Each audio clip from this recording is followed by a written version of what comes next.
Namaskar children. We have started with refraction through lenses in the last class. We have defined a few important terms for concave and convex lens as well. Today we will be drawing the ray diagrams for these lenses, that is, to locate the image for various positions of the object. To draw the ray diagram, certain rules have to be followed. We will first discuss these rules to draw the ray diagrams for concave and convex lens. So rules to draw ray diagram for lenses. To start with a convex lens, first of all, for drawing any ray diagram, we will mark these 5 important points on the principal axis, namely the optical center, the foci on both the sides, and the center of curvatures on both the sides, which is labeled as 2f1 and 2f2 in case of lenses. I hope you remember that these points 2f1 and 2f2 are the centers of these spherical surfaces of which lens is a part. Another point to be kept in mind while drawing ray diagrams is that when you are labeling these 5 points, keep in mind that the distance between optical center and the foci on both the sides, that is OF1 and OF2, these distances are equal. These distances are representing the focal length of the lens. Also, the distance between F1 and 2F1 and F2 and 2F2 is also the same. So that means these 3 points O, F2 and 2F2, they are equidistant from each other. Similarly, on this side, O, F1 and 2F1, these are equidistant from each other. So all these distances are equal. Remember, while you are drawing the ray diagrams and you are labeling these points, these distances should be equal. 2f1 and f1 distance should be equal to f1 and o, should be equal to o f2, should be equal to f2 and 2f2. So these are 4 equal distances labeled in the diagram. Also, when we show a light incident on the lens and it has to pass through the lens, this is how we represent. We show that the light has traveled half the thickness in the lens, and then later half of the lens it shows the bending. This is a convention that we follow to draw the ray diagrams just for clarity. Obviously we know that when a ray of light will pass through the lens, it will start bending from the first surface it encounters. But just to make the diagram simple, what we follow is that we show the light passing through the lens straight till half of the thickness, and then in the second half of the lens we show that the light has bent. So the 2 points that need to be kept in mind while drawing ray diagrams: 1, you have to mark these points on the principal axis equidistant from each other. So that means 2f1 f1, f1o, OF2, F2, 2F2 are equidistant from each other. These distances should be same. And whenever you represent a light ray passing through the lens, half of the thickness you will show that it is going straight, and the next half of the thickness you will show the bending. This is a convention that we follow just for clarity in ray diagrams. So the first rule to draw ray diagram for a convex lens is that if a light ray is parallel to the principal axis and it passes through the convex lens, after refraction, it will pass through the focus on the other side of the lens.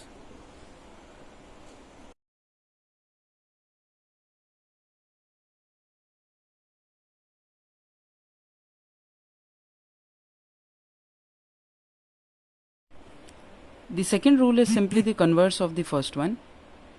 It says that a light ray passing through the focus will become parallel to the principal axis after refraction. So that is the converse of the first rule, which said a light ray parallel will pass through focus. This rule says a light ray passing through the focus will become parallel to the principal axis after refraction.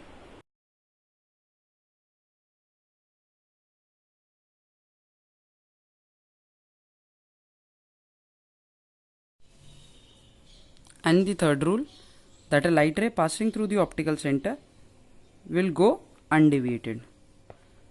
Again, this is a convention that we follow. when a light ray is passing through the optical center, it is going undeviated. Ideally, if we look at a convex lens, when light ray will pass through the thickness of the lens, there will be certain bending, but we are not showing that bending here, just to avoid confusion and clarity in ray diagram. Also remember, we are considering very thin lenses, so that is why this assumption can be taken that a light ray which is passing through optical center is going undeviated. We are simply ignoring the small bending which will take place when the light will pass through the convex lens, keeping in mind that we are considering very thin lenses.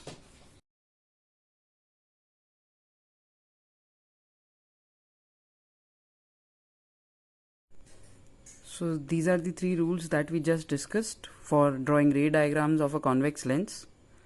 The first says a light ray parallel to the principal axis will pass through focus on the other side. The second is the converse of the first, which says that a light ray passing through the focus will become parallel to the principal axis after refraction.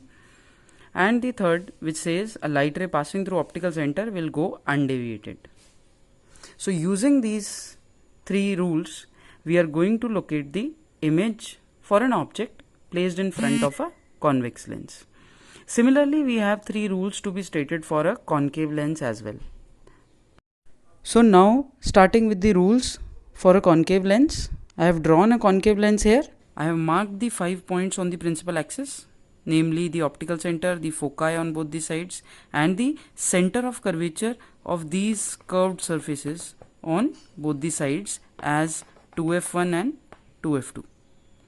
Again, keep in mind that these points are equidistant. That is, the distance OF1 and F1 to F1 is equal and is same as distance OF2 and F2 to F2. So these four distances are equal in this case as well. So the first rule to draw a ray diagram for a concave lens, it says that if a light ray is parallel to the principal axis, you can see again I have drawn the straight path of light till half of the width of the lens, just the way we were doing it in case of a convex lens. So a light ray which is incident on the concave lens parallel to the principal axis, after refraction it will diverge in a direction such that it would appear as if it is coming from the focus on the same side of the lens.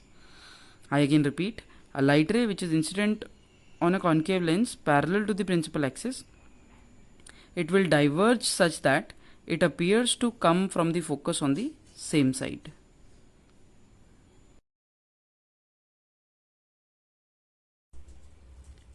Second rule for concave lens, when a light ray is incident in the direction of the principal focus, it will become parallel to the principal axis after refraction.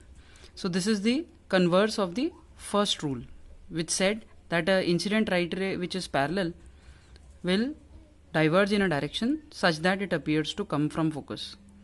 In this case, a light ray which is incident in the direction of focus will become parallel to the principal axis after refraction.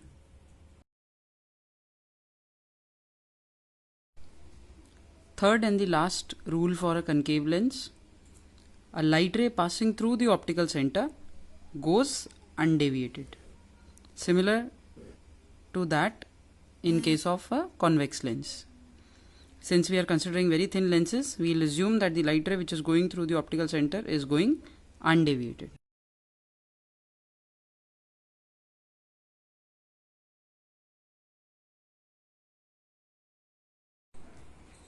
So these are the three rules to draw ray diagram for a concave lens. A light ray parallel to the principal axis is diverged such that it appears to come from focus. The converse of the first one, a light ray incident in the direction of the focus becomes parallel to the principal axis after refraction, and a light ray passing through the optical center goes undeviated. So we'll be using these three rules for drawing ray diagrams for a concave lens. Image formation by convex lens. So here I have drawn a convex lens and I have labeled the 5 important points as told you earlier also on the principal axis. Optical center, foci on both the sides of the lens, and center of curvatures on both the sides of the lens, which we label as 2f1 and 2f2 respectively.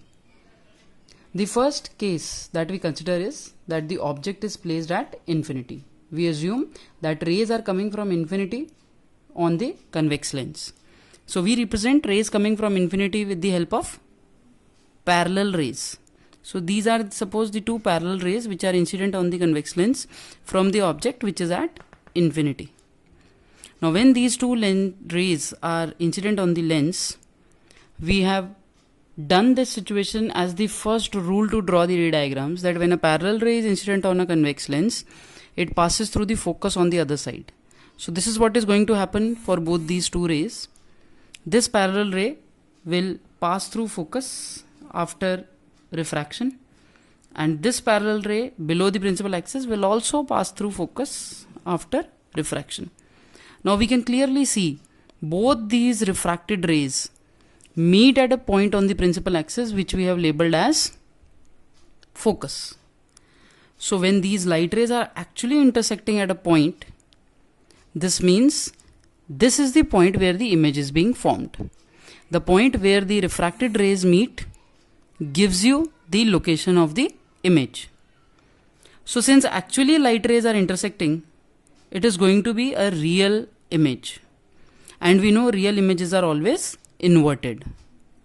Also, we can clearly see the position of the images at focus, or to be specific, at f2, which is on the other side of the lens.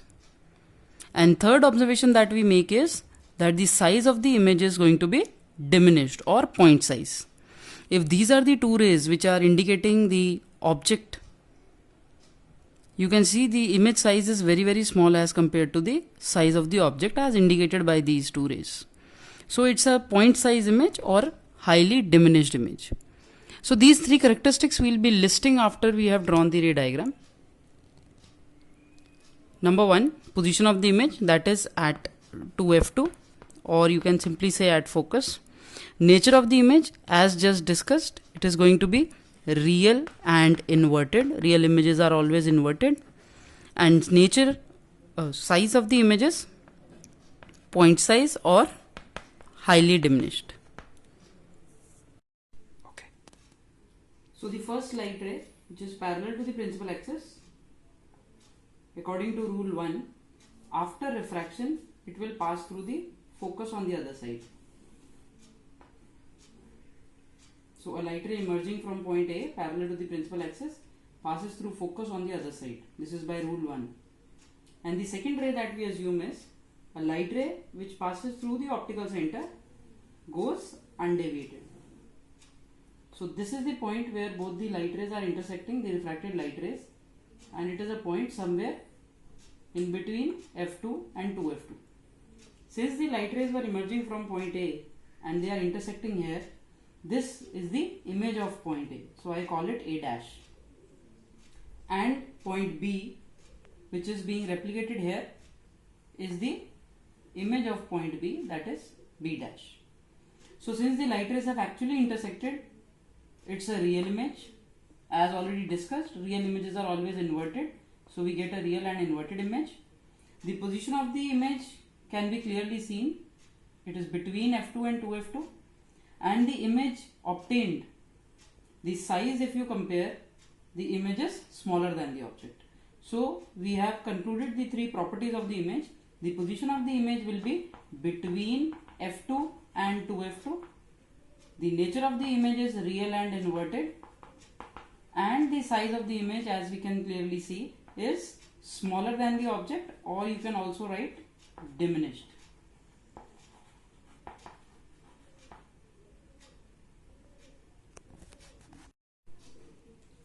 The next position of the object is at 2f1. We are moving towards the lens. We started from object at infinity, object beyond 2f1, and now the object is at 2f1. So this is the representation of the object at 2f1, height AB. Again, similarly, we will be taking two incident rays starting from the object from point A. Suppose the first ray is the one which is parallel to the principal axis. Now we know by rule 1 it is going to pass through the focus on the other side after refraction. The second ray that we assume is the one which goes through the optical center. It goes undeviated. Now we can see both these refracted rays are meeting at this point, which is exactly at 2f1. Since the rays were emerging from point A of the object, this is the image of point A of the object, say A dash, and this point here is the image of the foot of the object, I call it B dash. So here is the image obtained. This is a special case because the object was placed at 2f1 and the image is obtained at 2f2 on the other side of the lens. Since the rays have actually intersected to locate the image, it's a real and inverted image, as you can already see. Also, the size of the image here is same as the size of the object. So this is the reason why this is an important ray diagram and it is usually asked in the examination as well. So position of the image here is at 2f2. The nature of the image, since actually light rays are intersecting, is real and inverted, and the size of the image is same as the object. So in this diagram, the object distance and the image distance is also same, and the object height and image height is also same. Moving the object further towards the lens, the next position of the object is between 2f1 and f1. So following the same format, I have labeled the object between f1 and 2f1 as AB. Considering two light rays again emerging from point A, let one is which is parallel to the principal axis. After refraction, this light ray will pass through the focus on the other side, and the second light ray is the one which passes through the optical center. It will go undeviated. So this is the point where the light rays are intersecting the refracted rays, and hence the image formed here is beyond 2f2 this time. So the two light rays which were emerging from point A, one was parallel to the principal axis, it passes through the focus, the other passing through optical center going undeviated, and here the two refracted rays are meeting which were emerging from point A. So this is the image of point A, so I labeled it A dash, and here is the image of the foot of the object, that is B dash. So again a real and inverted image is obtained. Also you can clearly see the size of the image. In the last ray diagram we had the image and the object size to be same. Now you can see the image is enlarged. From the starting, when the object was at infinity, image was point size, and gradually you can see the image size is increasing. So the position of the image here would be beyond 2f2.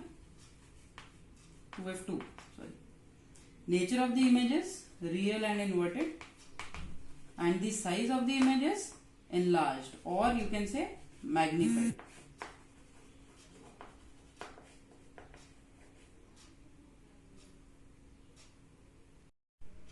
Next position of the object at principal focus at f1. We are moving towards the lens as I had mentioned earlier also. Now the object is placed at focus. I have labeled the object AB, and from point A now we will be again considering two light rays incident on the lens. Let the first light ray is the one which is parallel to the principal axis. After refraction, a light ray which is parallel to the principal axis will pass through the focus on the other side. The second light ray is assumed to be the one which passes through optical center, and we know this light ray will go undeviated.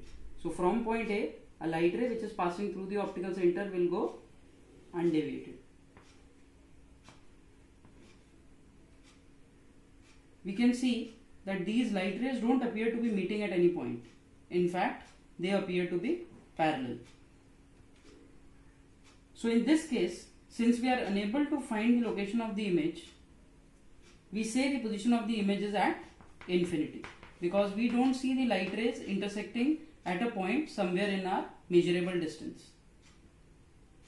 Since the object must be emitting infinite light rays, there may be a situation that any of these two refracted light rays meet somewhere beyond infinity.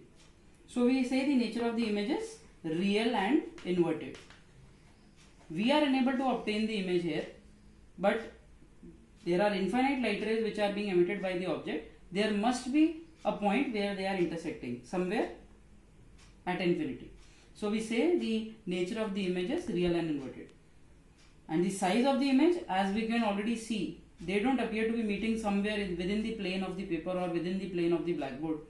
They will meet at infinity. So the size of the object will also be infinite.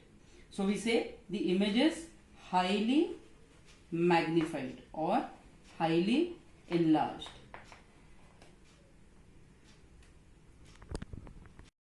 The next position of the object is when the object is placed between focus and the optical center. So we have moved further towards the lens and the object is now between F and O. Again, considering the two light rays which are emerging from point A of the object. So one is which goes parallel to the principal axis. We know after refraction it will pass through the focus on the other side. And the other ray is which goes through the optical center undeviated. So we can clearly see these two rays are diverging. To obtain the image, we will produce back these two rays and we will see if they meet at a point. They meet at a point behind the lens on the same side as the object, and this is the point where the rays emerging from A are virtually meeting. They are not actually intersecting. We have produced back the light rays, refracted light rays, to see if they are meeting at a point. So this is the point where the virtual image of the object A dash B dash will be formed. Also you can clearly see the image is magnified, and this time it is virtual and erect. Virtual images are always erect. So we will say the position of the image is same side as the object. The position of the image is same side as object, or you can say behind the lens. The nature of the image here is virtual and erect.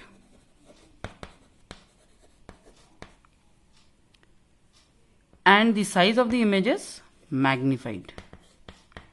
This is the situation where a convex lens is used as a magnifying glass. This is what a magnifying glass does.